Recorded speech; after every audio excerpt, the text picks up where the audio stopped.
So I am on my way for a little breakfast and coffee with a few friends of mine here in Ave Maria.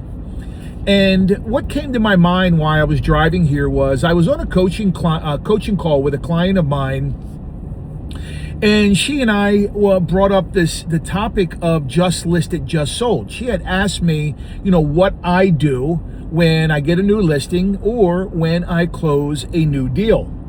And, I told her that at this stage in the game where I am in my career, the just listed, the just sold posts are about me.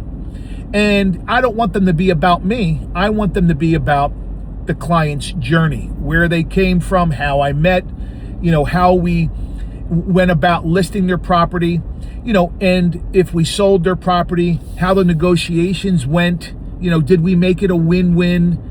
What problem did we solve?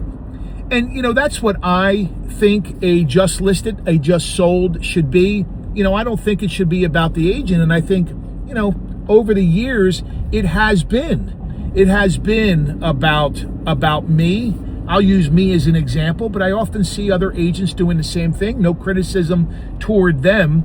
But I think at my stage where I am in my career, I think sharing the experience, making it about the client, is what I want to do. So I'd like to ask the general population, what are your thoughts? Do you like seeing just listed, just sold, or would you prefer hearing the story about how the agent met their seller or how they met their buyer, the problems that they solved for them, the problems they encountered, the things that they overcame, and obviously, ultimately, at the closing table? What are your thoughts? I'd love to hear what your thoughts are. But at this stage, I think it's about my client's journey.